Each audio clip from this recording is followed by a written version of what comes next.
Hello, everybody. Welcome back to another episode of The Lunch Hour, brought to you by Collab, where we eat, sleep, and breathe finance, news, and everything in between. So, if you like finance, news, or crypto, make sure to subscribe. We have a great show lined up for you guys today, so let's dive in. So, I want to talk to you guys about one project that I'm looking at. So, if you guys are interested to know what this project is, make sure to watch to the end of the video. So, let's dive in right away. So like always, we are going to start with the overall crypto market cap. Right now the market capitalization is sitting at $2.61 trillion. The overall volume still pretty high at 133 billion. Bitcoin dominance is still sitting at 43.4%.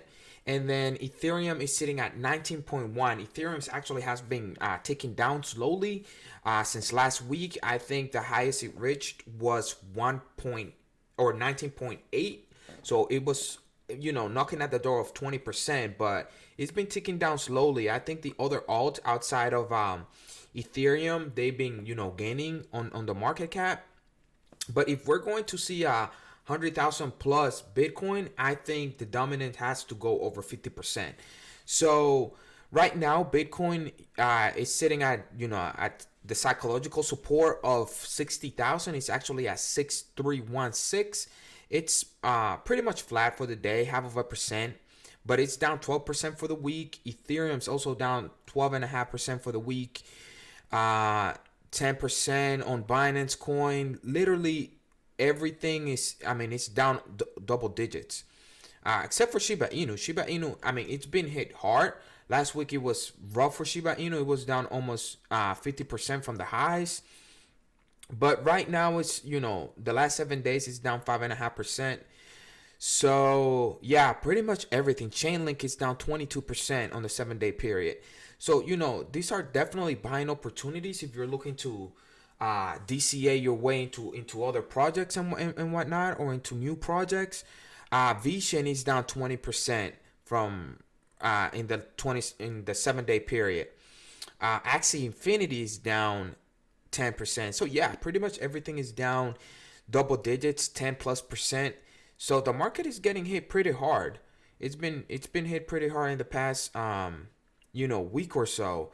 We knocked on the door of 3 trillion. I think we hit actually 3.1, but now we're back down to 2.62 trillion overall for the crypto market. But yeah, let's dive right into the news. So, Oasis Foundation launches an $160 million development fund. The fund are earmarked for DeFi, NFT, tokenization, and Metaverse projects that are building on the Oasis network. Developer group Oasis Foundation has launched a $160 million ecosystem fund to bootstrap promising projects building on top of the Oasis network, a privacy-enabled blockchain with a focus on decentralized finance and the so-called data economy. The fund was established to attract new developers to Oasis network so that they can build the next generation of decentralized applications that support DeFi, non-fungible tokens, NFTs, data tokenization, and the metaverse. Oasis Foundations announced on Wednesday. That's that's a lot of money. 160 million just for developers to develop on the network. So Oasis right now is sitting at 25 cents. It's up 16%. I'm pretty sure it's on this announcement of the development fund. So if you look at this, it made a big move. Yeah, it's pretty much up on the announcement. This is the 1 day, so the volume skyrocketed, and it's sitting nice at 25 cents. So if you guys are interested I'm not invested in it. Just disclaimer out there, but you can buy it on Binance, KuCoin, CoinList, Gate.io, CoinX. So it's on a lot of exchanges, some reputable ones, so not so reputable. It's on Bitfinex. So, it seems like a pretty legit project. Right now, the market cap is at 378 billion. The circulating supply is 1.5. So, tokenomics on it are pretty nice. The volume is pretty high, 136 billion in 24 hours. So it looks like a good project. The watch list, that's something else that I like to look at. 71 billion people, or 71,000 uh, people have it on their watch list, and it's ranked at 168. So it looks like a pretty decent project, to put some money in. I really, really like it. It could easily hit $1. It could easily hit $1 with the tokenomics and everything. Let me see what social has to say. Good things. That's Oasis. That's on Twitter. So yeah. Overall, this looks like a good project. It looks like a good project. Is it rated? It's not rated. No, it's not rated by them. It's all good though. But I mean, overall, tokenomics look good. They're putting money into people developing on the network. So that is a project that you guys should be looking at. Not financial advice. Do your own research. Make sure to do a deeper dive on anything that you're going to put money in. But on other news, Polkadot social dominance at 2-month high, while many altcoins fade. While many altcoins cryptocurrencies have seen their value plummet, Polkadot has emerged as a leading asset that has seen a significant rise in interest. It is worth noting that is mentioned in 17% of talks connected to the top 100 ranked cryptocurrency assets by market cap, making the discussion rate dedicated to the token the highest it has been in 2 months, according to on-chain data provided by Sentiment. Thanks to the highly anticipated parachain auctions for the Polkadot blockchain, the native token of the network, DOT, reached an all-time high of $54.86 on November 4th. So yeah, I mean, people are talking about Polkadot. Polkadot is a great project. I like Polkadot. I held it for a while. I held it from $4 all the way to 30. I sold it. Obviously, don't hold it anymore. But it's a great project. But right here, Michael Van de Pope said that it could actually hit $75 if crucial level holds. So I think if it holds over $50, where's Polkadot right now? So let's go to the market cap. Polkadot. Let me just search it real quick. That is sitting at $41 right now. This is a big buying opportunity right here. It's staying on this trend line. So let's see the 7-day. 7-day looks ugly though. Although this is coin market cap chart. So yeah, I mean it's trending down on the 7-day. I don't like that, but yeah, I mean, I think if it holds 40, it could in another alt run. But right now, I think Bitcoin, Bitcoin is going to take the air out of the room if it starts moving, and a lot of altcoins could fall, which, could be another buying opportunity. But yeah, I mean, Van de Pope says that it could hit 75. I mean, I take everything people say with a grain of salt. But I think overall, it's a great project. I will accumulate it during the bear market.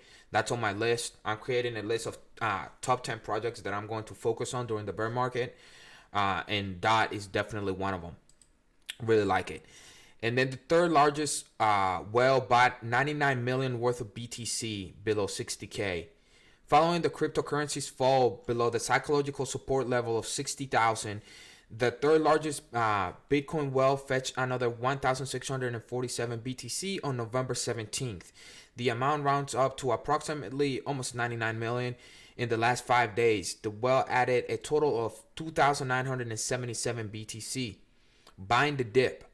Bitcoin has depreciated by almost 11% over the past week. Despite this, the crypto asset remains lucrative among investors, with both large and small. This whale, for one, has been quite active and responsive to the price action.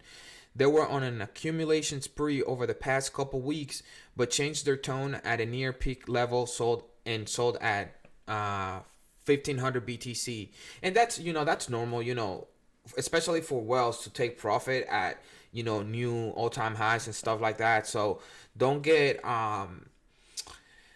don't get upset when you see large accounts sell and take some profit, because at the end of the day they have probably been holding for a while. So that's one of the reasons, at the end of the day, they need to take profits. But obviously, they've been accumulating and buying the dip. And I say it, and I'm going to keep saying it: DCA your way into any project. If you see a red day over 5-10%, buy a little bit. Not financial advice. I'm just saying it. That's what I do. So make sure you do the same. Do a little research on dollar cost averaging, and put it in your pocket as one method to buy cryptocurrency, and it takes away from the stress. I said it a couple of days ago on the lunch hour, so it's what I recommend people do. But moving on, Bitcoin dominance rate makes second breakout attempt above short-term resistance, and I say it, and I said it earlier, and I will say it again. For Bitcoin to go to $100,000, it needs to gain more dominance over the market. I say over 50%, 50 to 55% to start moving. But let me see. Bitcoin dominance has been decreasing over since October 20th, when it reached a high of 47. The downward movement continued until November 6th, when the rate reached a low of 42. Well, right now it's sitting pretty low. It's sitting at 43. So it's not too far from that previous resistance or that previous low. The decrease served to validate an ascending support line for the fifth time. The line has been in place since the September 10th low. As long as it has not break down, the bullish structure remains intact. So right here, this is the Bitcoin dominance that they're talking about. It actually looks like it wants to break up. The MACD seems like it wants to go up to the green. So, and it's ticking up. It also has it's pointing up. So it might break up. But yeah, I think it needs to break over 50% in order for Bitcoin dominance to go, or not Bitcoin, for the Bitcoin price to start heading towards 100,000. That's my opinion. So we shall see what happens. And then Sand token jumps 37% as the Sandbox opens the doors for its metaverse. The Sandbox is doing big things. This article sounds very interesting. I'm not much of a gamer, I dabble in it a little bit, but this Sandbox thing that they have going on sounds very interesting. I'm going to read it to you, and then I'm going to talk about it. The cryptocurrency of Metaverse platform, the Sandbox, has surged over 36% following the announcement of the Sandbox Alpha, the first opportunity for players to get hands-on with the NFT-powered virtual world. The Sandbox Alpha will run for 3 weeks from November 29th to December 20th, and will enable players to participate in 18 different games, but you'll need a non-fungible token to access them all. 3 multiplayer experiences: the NFT Institute, Dungeon of Dune Wise, and Club XYZ will be available to all players, while the remaining 15 will require an Alpha Pass NFT. Alpha Pass NFT holders will also be able to take part in the multiplayer Play to Earn tournament. Only 5,000 Alpha Passes will be created, with the first 1,000 raffle off to owners of the platform's land token. The remaining 4,000 will be allocated as prizes to players who take part in the daily activities. So, yeah, I mean, literally the holiday season for the Sandbox is going to be huge. Let me see if I can find this land token here. Land share, land box. So I'm assuming that this is the one that they're talking about. It's fairly cheap. What's the circulating supply? Million billion, 20 billion max supply. Wow. Wait, hold on. I like this. Is this really the Sandbox? The live land box price, it's half of a cent. That's 24. We update our land prices. Is this really like the Sandbox one? I might What markets is this on? Bitrex and Pro. But let me see. Because it's up 16%. Wow, I just might have discovered something new right here. Let me see what this website. No, it's Sandbox. Yeah, I don't think this is the one. I think people are just buying it because they think it's the Sandbox one, but I don't think this is. Um, yeah, it's up 16% in the last 24 hours. Uh, where's this land token that these people are talking about? Will they take me there? No. I'm going to look more into it. And then I'll probably put it on Twitter, and that way you guys can look into it more. But yeah, it sounds really interesting. I want to land share, Decentraland. No. Um I honestly don't know that much about the Sandbox. Again, I've dabbled into it. I know it's a great project. A lot of people hold the token. I mean, literally, almost 500,000 people have it on their watch list. So I would look into it to see if they have other tokens on the network. Uh, but yeah, it sounds, like the Sandbox is even doing bigger things during the holiday season. So, but moving on, Bitcoin still unsuited for mainstream payments, says Deutsche Bank. I mean, I'm not even going to dive too deep into this article at this point. When the white paper came out and Satoshi was putting Bitcoin together, he had an idea that it was going to be used for mainstream payments. Obviously, that's not what it's going to be used for. In my honest opinion, Bitcoin will be used to transfer large amount of money. So it's just, first of all, it's too expensive and too slow for merchants to use and transact and peer to peer and stuff like that. I think this is going to be used by large institutions to transact large amounts of money, and obviously as a hedge for inflation. So it's going to be, I mean, it's digital gold. That's the only way that I can put it. Honestly, this article is pointless. I wanted to point it out because I just wanted to say that.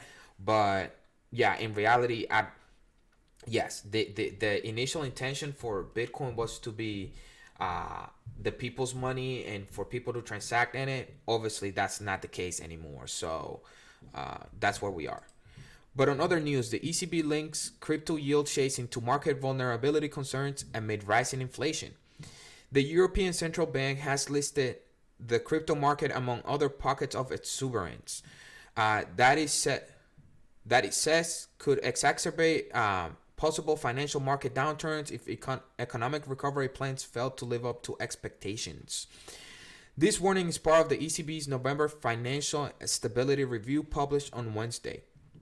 According to the report, investors continue to seek investment avenues that promise significantly higher yields on the back of the declining interest rates and rising inflation. This trend, the bank argued in its report, has led to surging investment activity in market segments like crypto, junk bonds, and housing. Well, I mean, at this point, you can't blame people. All central banks around the world, they have their interest rates so low that people have to go somewhere, to other places to find, a decent yield. At this point, buying stocks are way too high. They're overvalued. So people have to go to other places to find, a yield, or they'll lose money, against inflation if they just have it sitting there. So, I mean, I don't understand what the ECB expects people to do at this point. Like, what do you do? Just let your money sit there and let it rot away? I mean, I just don't get it. But yeah, that's what they're saying. And then the ECB calls for urgent stablecoins regulation. I wanted to point this out because the US is doing the same thing. The ECB is urging regulators not to drag their feet on stablecoins. The mushrooming growth of the fiat-backed cryptocurrencies require the urgent creation of a regulatory framework for that specific type of digital asset, according to the central bank. The bank is concerned about how stablecoins affect traditional markets. Cryptocurrencies remain susceptible to extreme volatility, according to the ECB. Furthermore, it warned that leverage could lead to significant losses. Obviously, I mean, that's what leverage does pretty much. But in September, Christine Lagarde, president of the ECB, opened that stablecoins were assets, not currencies. She also stressed that such coins had to be fully backed by the underlying fiat asset. I agree with that statement right there.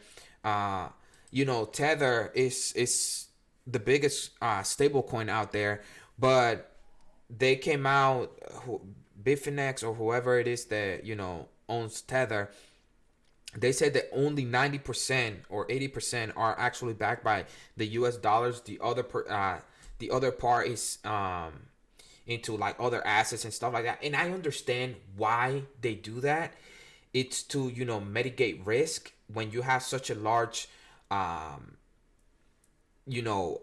with such a market cap. You want to diversify in order to keep the asset from going down. If the US dollar were to be extremely devalued, technically Tether would be drastically affected. So they go into other assets to mitigate that risk. But she says that they should be 100% backed by the asset that they said, by the currency that they said that they're backed by. So I do agree with that, but the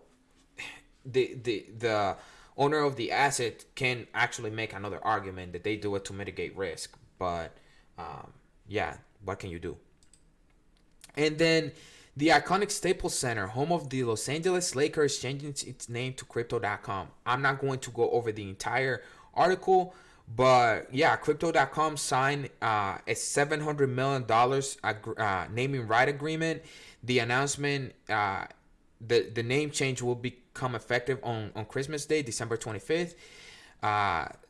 In a statement, they said AEG and Crypto.com will unveil the newly named Crypto.com Arena on Christmas Day. This agreement also makes Crypto.com an official cryptocurrency platform partner of the Los Angeles Lakers and LA Kings. Honestly, I wouldn't be surprised if the Staples Center or Crypto.com Arena starts utilizing crypto as their method of transaction in there. So that's huge in my opinion, and we'll see what happens. And I think that will take place. I think that the NBA and the Staples Center will start using Crypto.com as a payment method. And I mean, the Mavericks with Mark Cuban, they're starting to use other cryptocurrencies. I think Litecoin or Doge are being used in the Mavericks basketball stadium, whatever you call that. So I think that's really cool. And then on other news, Cardano leads weekly inflows, but what's next for investors? So Cardano over the last months and all of November has not been able to chart any significant gains, either in terms of price movement or network development. In fact, its market cap has been mostly oscillating between 65 and 70 billion. But at the time of this writing, it actually fell down to 63 billion. But the inflows is increasing. Right here, it's only second to Ethereum in the altcoins. Ethereum on the weekly inflows brought in 17.3 million, and then Cardano was the second one with 16.4. The monthly inflows, it's also in second place next to Ethereum when it comes to altcoins, leaving Bitcoin out. Ethereum brought in almost 50 million, and then Cardano at 21.4. Tron, it was actually right behind it. That's actually impressive for the monthly, but it was Tron was negative for the weekly. So actually Tron and Cardano, they're like neck to neck on the monthly inflows. But and then more Cardano news. ADA Finance wins Best DeFi Project of the Year at AIBC Summit. Cardano and Avalanche-powered DeFi ecosystem, ADA Finance, has been announced as the winner of the highly anticipated Best DeFi Project of the Year award at the 2021 AIBC Summit in Malta. This is actually the project that I mentioned at the beginning of the show. This sounds like a really good project on the Cardano network. I am going to probably dive into the IDO that is launching in December. So right here, the win took place on November 16th in unison with the addition of an early Bitcoin investor, Roger Ver, who has joined the project as an investor. These big announcements have synchronized perfectly for ADA Finance, with the project's IDO just 1 month away in mid-December 2021. I actually added it to my bookmarks. I'm going to look more into it. So I really like it. I really like ADA Finance. The token name is ADA Fi. Cross-dual change DeFi ecosystem, ADA Finance has been in some serious industry contenders to take the highly coveted prize of the Best DeFi Project of the Year award at Europe's premier event for blockchain, AI, and emerging tech, AIBC Summit in Malta. I already said that. But right here, this is ADA Fi token sale stages. The seed round was 9 million at its price of 6.5 cents, and then the private sale, it's 19.5 million, and that's at 10 cents. And then the public sale, which is the one that I'm trying to get on, they will be at 13.5 cents. So I will definitely, and they're only selling 5 million, so I will definitely try to buy some. The total supply is 195 million. I'm really looking into it. I want to get on it. So whatever exchange I need to open an account with, I'm getting it. I'm getting on it. I'm getting on it. I'm getting on it. But that is all we have for today, guys. Make sure to like and share this video. Again, we're trying to get this to out to as many people as possible. I appreciate you guys tuning in every single day, Monday through Friday. To chat with us and talk to us. We are on Instagram and Twitter. So yeah, I look forward to seeing you guys tomorrow. Make sure to tune in tonight for Crypto After Dark. I believe we are going to be covering Cardano, the Cardano chain. There's a lot of Cardano news out there. I like Cardano. That's one of my favorite projects. But that is all we have for today, guys. Again, see you guys tomorrow. Make sure to tune in tonight for Crypto After Dark, and see you on the next one, guys.